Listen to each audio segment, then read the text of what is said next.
Hi guys, welcome back to my channel. I'm back with another informative video, and today I intend to talk about automatic cell type annotation in single cell RNA sequencing dataset.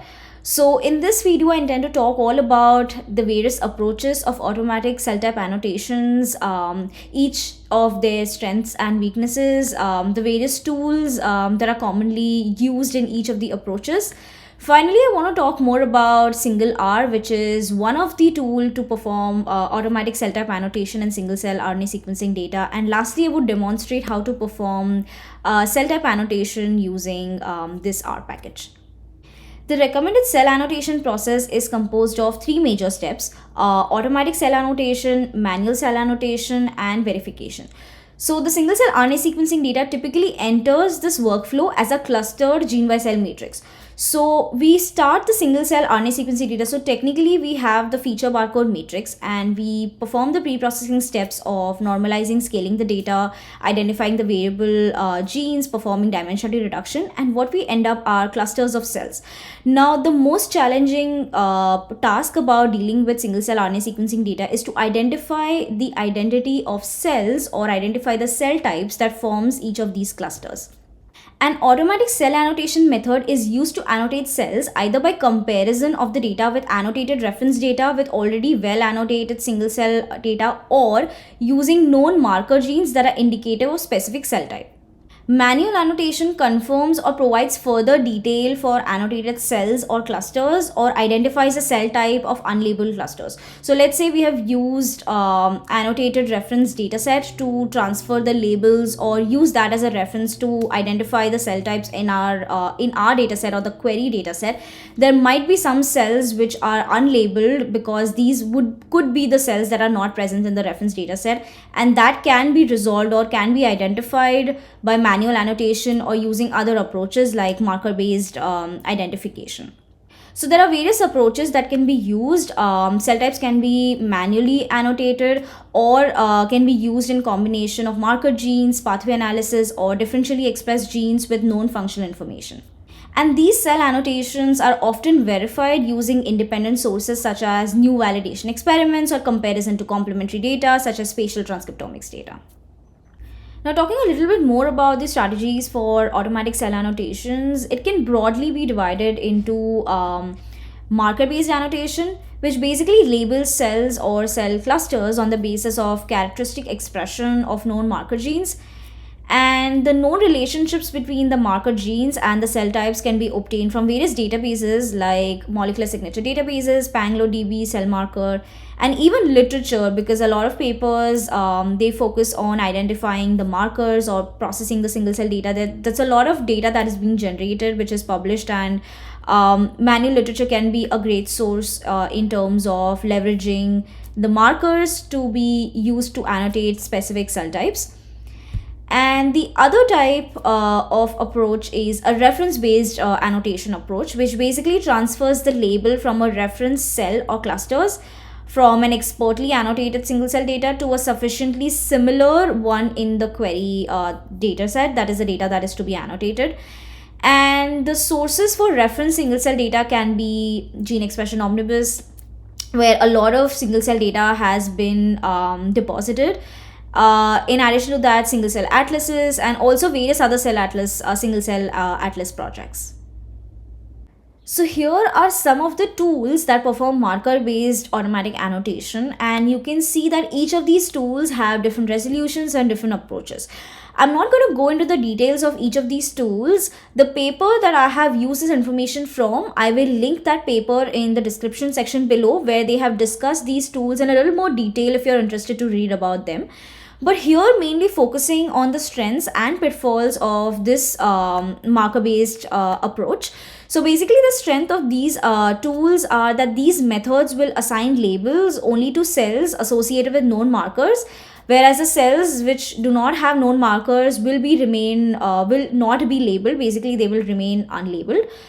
The pitfalls, however, are that markers are not easily available for all cell types. There are some of the common cell types like immune cells or common cell types which have been extensively studied, the markers for which will be available. But if there are rare cell types which have not yet been well characterized or studied, the markers for those cell types will be hard to obtain. Also, the marker gene or the gene set should be specifically and consistently expressed in a given cell or cluster. In addition to that, these methods work well once a relevant and sufficiently large set of markers are collected. And lastly, these methods work better for annotating major cell types, but may not be very well effective or efficient in distinguishing subtypes. Just like we have tools that perform marker-based annotation, these are the tools that perform reference-based annotation. So you can see here again, these tools have different resolution and approach, and the SingleR tool that we are supposed to be using today uses a reference-based approach to annotate cells. So again, not going into the details of each of these methods, but talking about the strengths and pitfalls of these approaches. So basically, these methods accurately assign labels and avoid incorrect labeling of novel cell types, provided that a high quality and relevant annotated reference single cell data set is available, which could be a pitfall of this method. And some tools have low accuracy if the reference data are incomplete or represent a poor match. So it's entirely dependent on the reference data set, depending on how well that is a match to your query data set in terms of the types of cells you anticipate your data to have. And in addition to that, the quality of processing, the quality of the reference data will highly affect the labeling and annotation of your data if you're using that data set as your reference data set. Now that we have spoken about the reference-based tools, and in this demonstration we are going to use SingleR, which uses a reference-based approach to annotate single cells, let us talk more about how SingleR works. So SingleR can use a comprehensive transcriptomic dataset like microarray or RNA sequencing of pure cell types with multiple samples per cell type as a reference dataset to annotate the single cell RNA sequencing dataset. So imagine you have a bunch of cells and you want to figure out what type of cells they are. So SingleR is a method that helps to classify these cells based on their gene expression profiles. To do this, SingleR compares the gene expression profile of each cell with a set of reference samples that are already labeled. It uses a statistic called Spearman correlation to measure how similar the gene expression of a test cell is to each reference sample. The correlation helps to account for differences that can occur when the cells come from different experiments or batches. So basically, it helps with the batch effect. SingleR focuses on specific genes that are called as marker genes that are characteristic of each cell type. These marker genes are identified by comparing the labels of the reference samples, and by focusing on these genes, SingleR aims to improve the accuracy of separating different types of cells. So for each cell, SingleR calculates a score for each label in the reference dataset based on correlation. So this score represents how well the cell matches each label. The score is determined by taking a fixed quantile or percentage of the correlations for each label. So basically, every cell in our query dataset will have a score for all labels in the reference dataset. The label with the highest score is considered the prediction for that cell. In other words, SingleR assigns the cell to cell type with the highest score. Optionally, SingleR can perform a fine-tuning step to improve the resolution between closely related cell types. It does this by narrowing down the reference dataset to only include labels that have scores to the maximum. It recalculates these scores using the only marker genes from the subset of these labels, which are the closely related cell types, focusing on the most relevant features. And this process is repeated until only one label remains, resulting in a more precise classification for closely related cell types. So for today's demonstration, we have peripheral blood mononuclear cells from a 25-year-old healthy female donor, which is obtained by 10x Genomics. And the goal of today's analysis is to use SingleR to annotate these 20,000 PBMCs. And the requirements for today are we are going to use SingleR package to perform cell type annotation. In addition to that, we are using celldex, which is a package that provides a collection of reference expression datasets with curated cell type labels.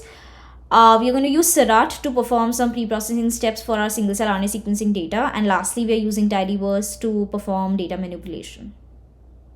So this is the dataset that we will be using today. I have already downloaded the data, so I'm not downloading it again, but I will be adding the link to this dataset in the description section below. This dataset is available on 10x Genomics platform. So let's start by loading the libraries first. Let us read the data in now.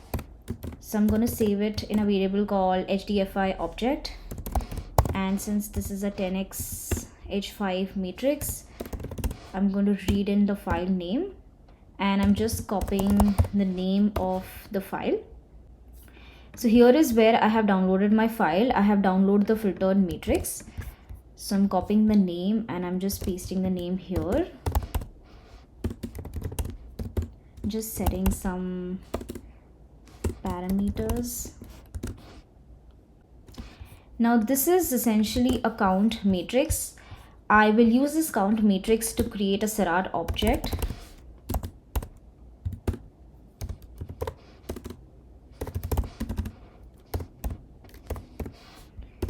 We have done this previously, so I'm not going into the details of each of these steps. And I'm storing it in a variable called pbmc.seurat. So here is a Seurat object that is created from this count matrix, which has these many features and these many cells.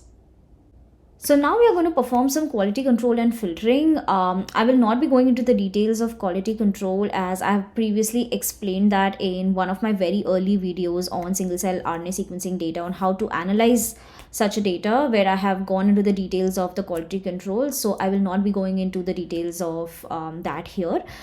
So in order to run SingleR, it is not necessary to filter out low quality cells or perform any prior normalization or scaling of the data. You can use just raw counts to perform annotation using SingleR. But it is considered a good practice to filter out low quality cells. So I'm going to go ahead and filter out the low quality cells. So let us start by calculating the percentage of the mitochondrial genes in our Seurat object. And let's save this into our Seurat metadata.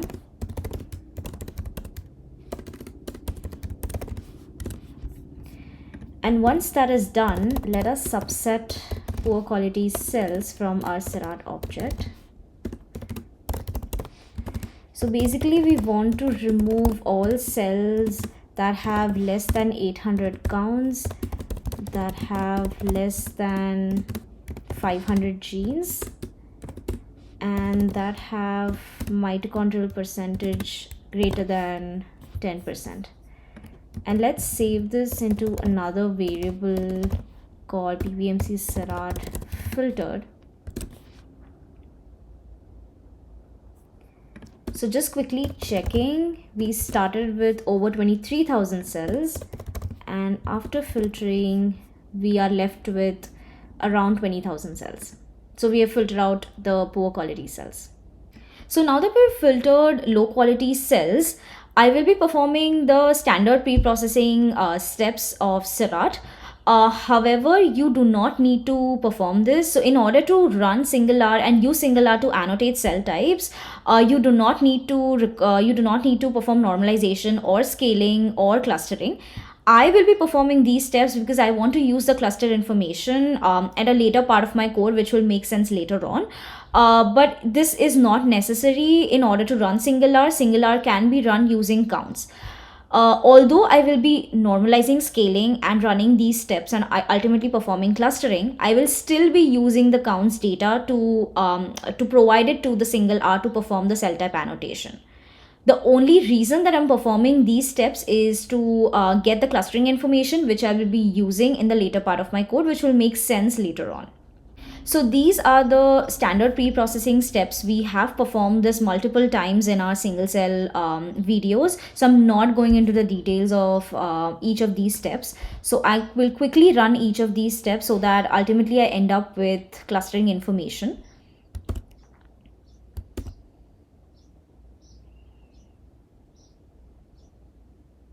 Now that this has finished running, let us quickly take a look at our metadata. So here you can see that we have cluster information for each cell type. Let us also view a UMAP.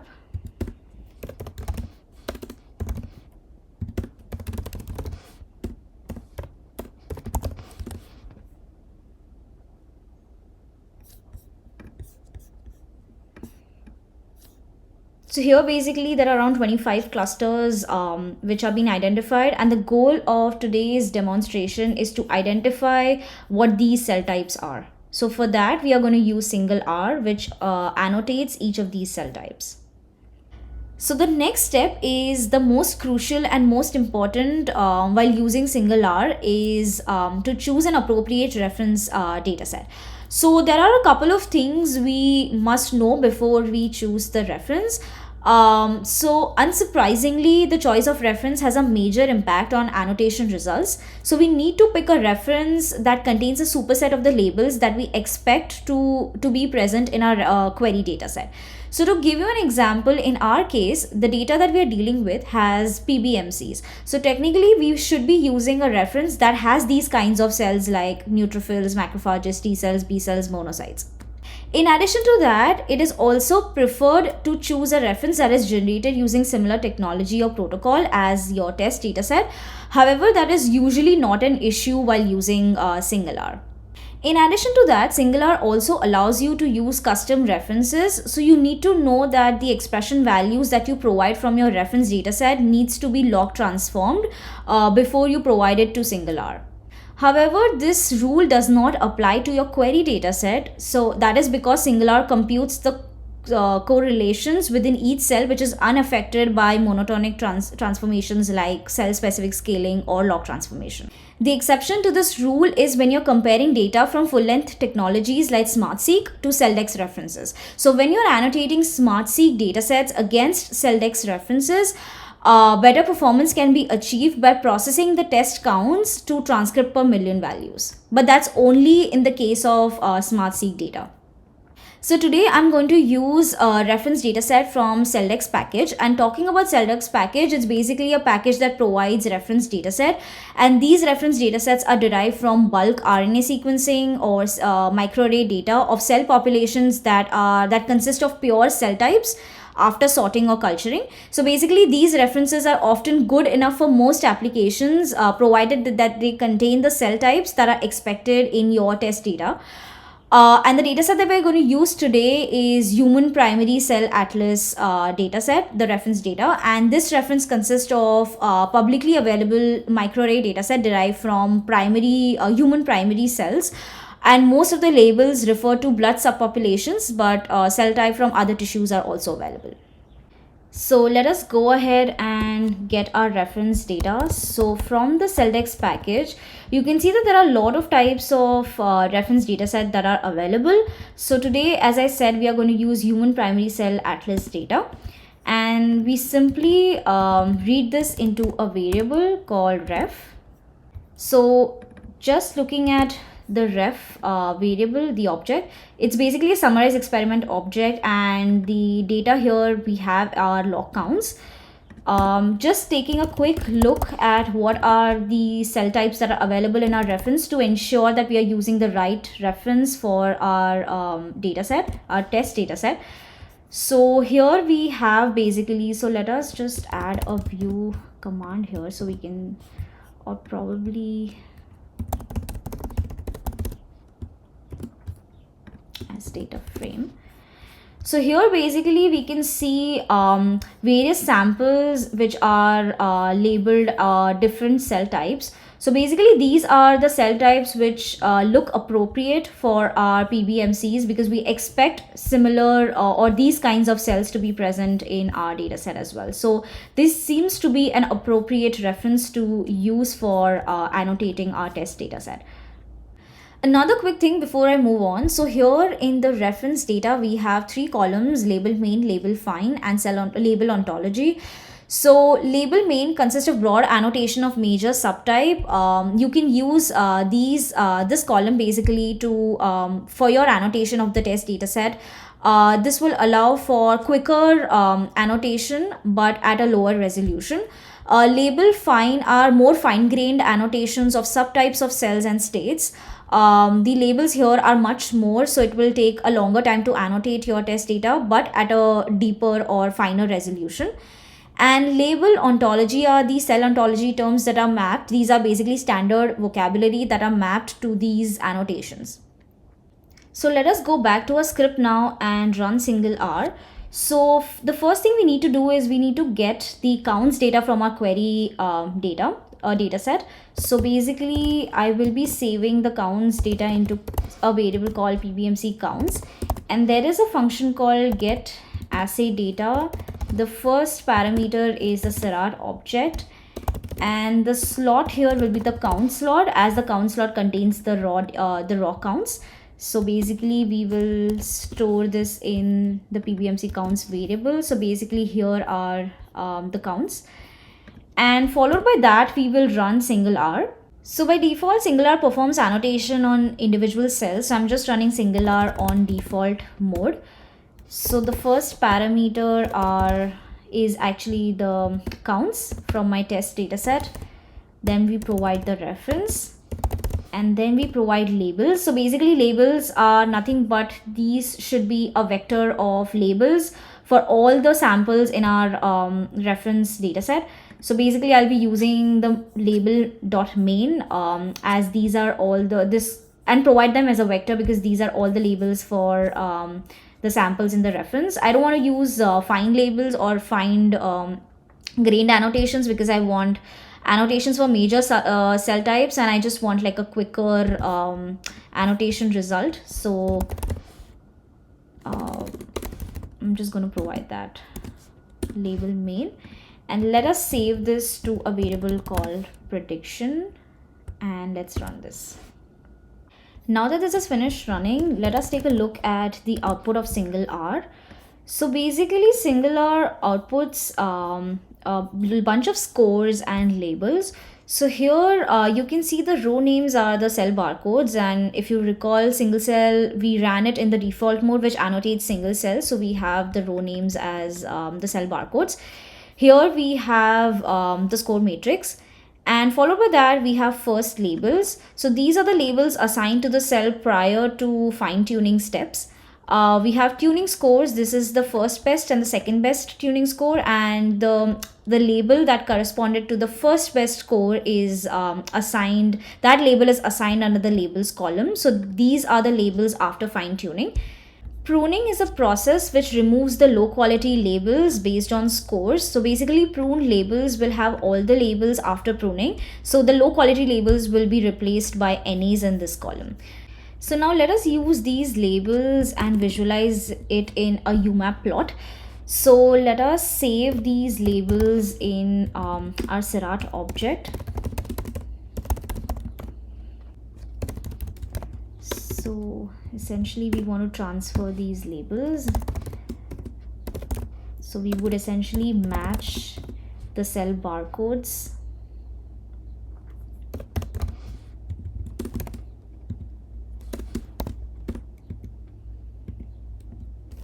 with that of the results.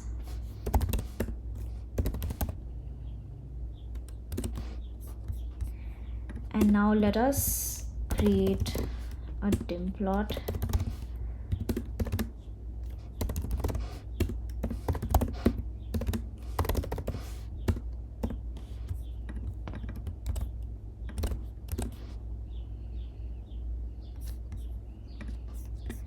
So here we can see, looking at the dim plots, that SingleR has provided labels to these cells.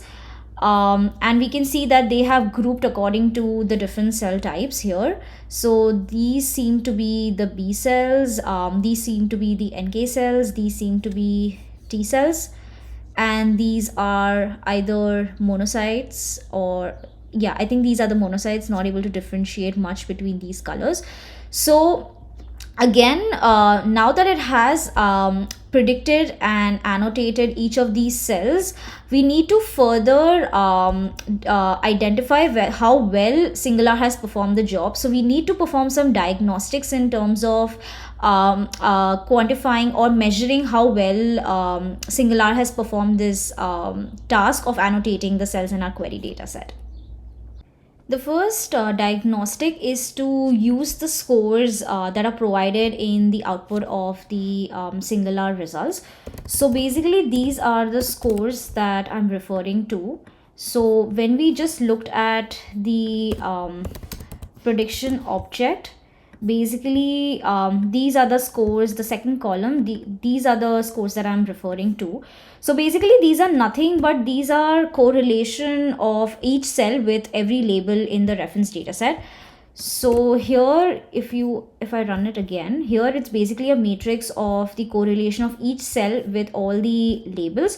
And when we plot these scores, technically what we would want to see is that a score for one cell should clearly be larger for one label compared to the other labels. So basically it's just to evaluate the unambiguity of the label assignment.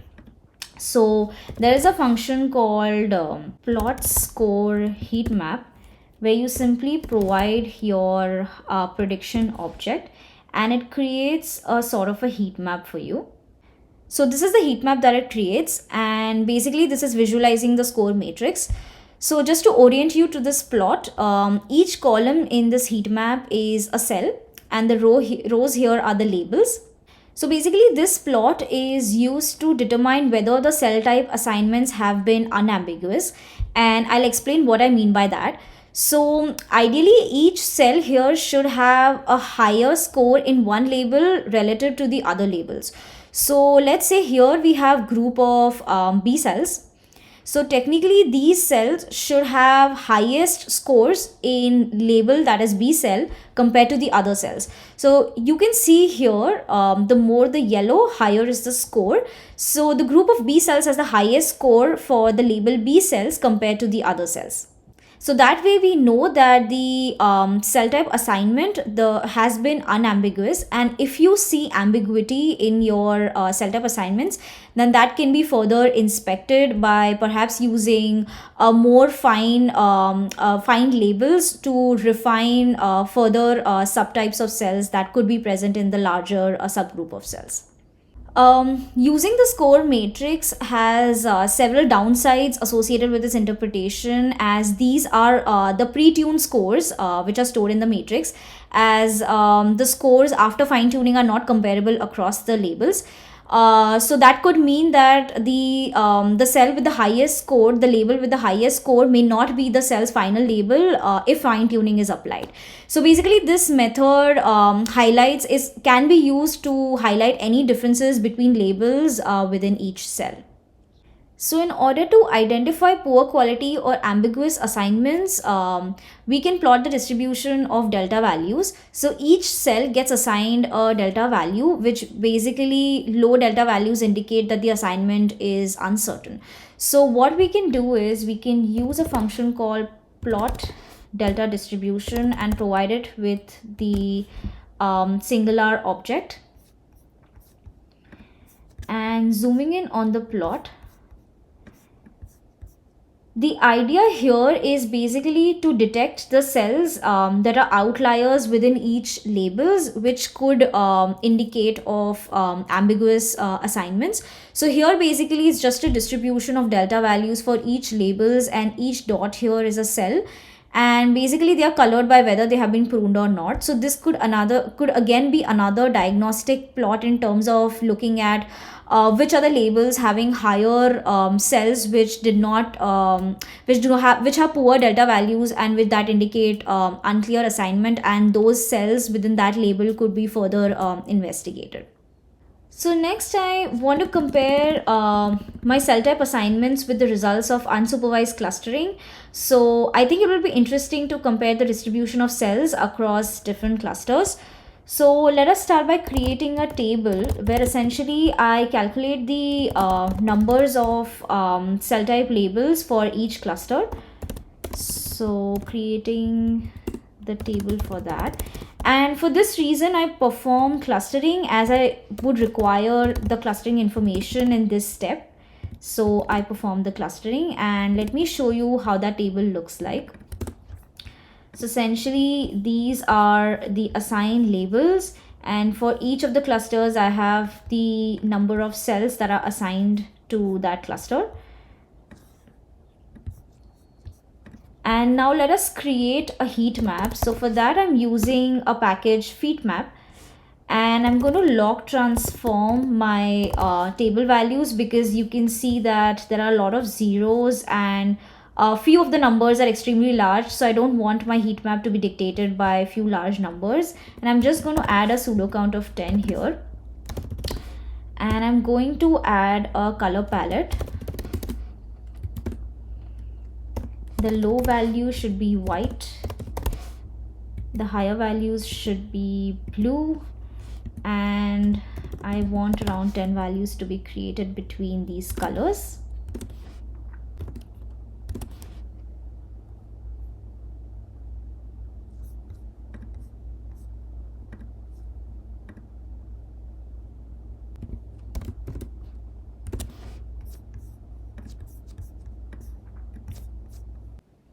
So looking at this heat map, you can see that there are several clusters which are nested within monocytes and several clusters nested within T cells.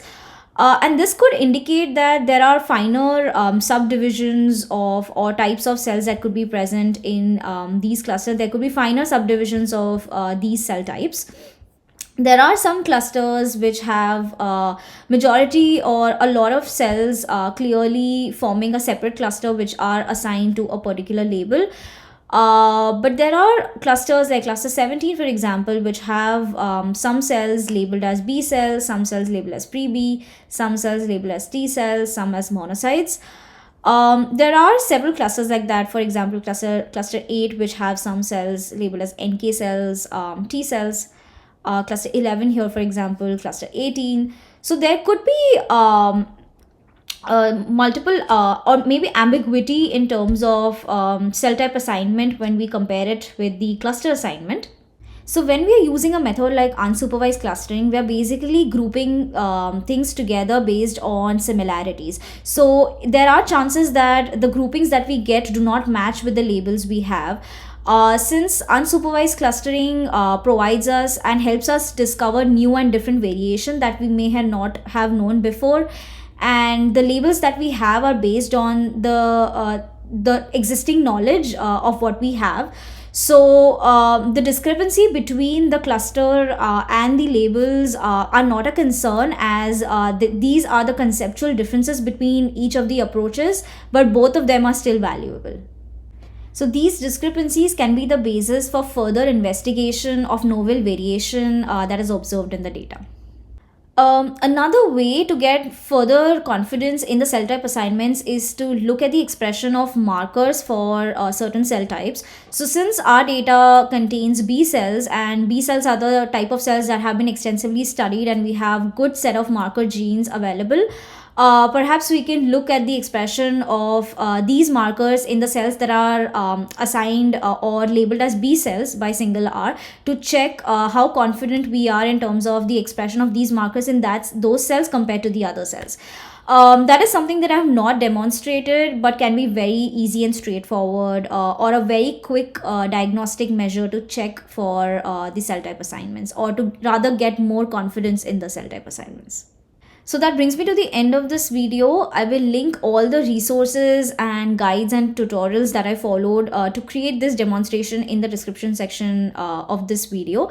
I will also upload my script to my GitHub repository and link my GitHub repository in the description section as well. So I hope you found this video informative and helpful. If you did, please make sure you hit the subscribe button, like the video, share it, and leave your comments under the comment section. Until next time, see you.